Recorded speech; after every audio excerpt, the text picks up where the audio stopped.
Like so many Hall of Fame athletes, Jason Pottinger's love of the game needed a bit of sibling intervention.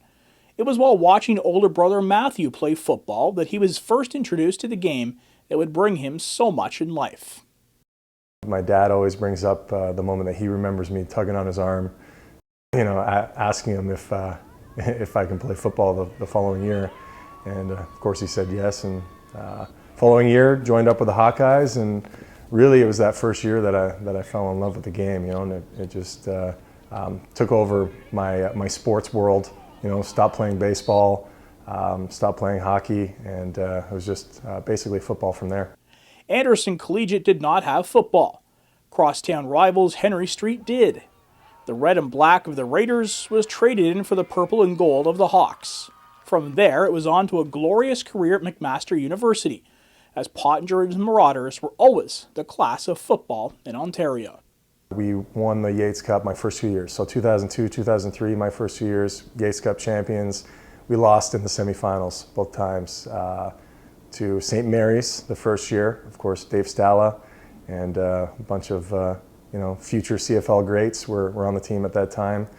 And the following year, we lost to Laval in a nail biter, right at the end. So never made it to the big show in the CIS, but we got pretty close. The heartbreak of not winning the Vanier Cup was soothed quickly. As a rookie in the CFL, Pottinger and the Lions won the Grey Cup. It would not be his last.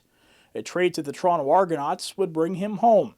A few seasons later, the Argonauts would capture the 100th Grey Cup on a magical, if not unexpected, November evening. One of those dream years, we didn't start off so well, and Ricky Ray was hurt, and and then we just turned it on at the end. Last 6-7 games, just went on a roll, and that was a wild ride, that's for sure. I remember leading up to the event, just thinking about the year before and how poorly we did. I can't remember what our record was. I think it was like 3-15 or something like that. And we knew that the Grey Cup was in Toronto the following year, and we all talked about how cool it would be, to be in the Grey Cup and play in front of our hometown fans. After that Grey Cup victory, Jason played one more year with the Argonauts before Ottawa re-entered the league. That meant the expansion draft. Ottawa claimed Pottinger from Toronto's unprotected list of players. At first, it was kind of emotional. I was a little angry, wasn't protected, the typical reaction. But the more I thought about it, the more I realized how great of an opportunity it was to go out to Canada's capital city, to be a part of a rejuvenation. The dream of finishing his football career at the Argonauts was gone. A lingering injury also told Jason this would be his last year of football, but he got to finish his playing days in front of his family at the Dome. I was just fortunate enough to actually finish the year off, especially since our last game was in Toronto.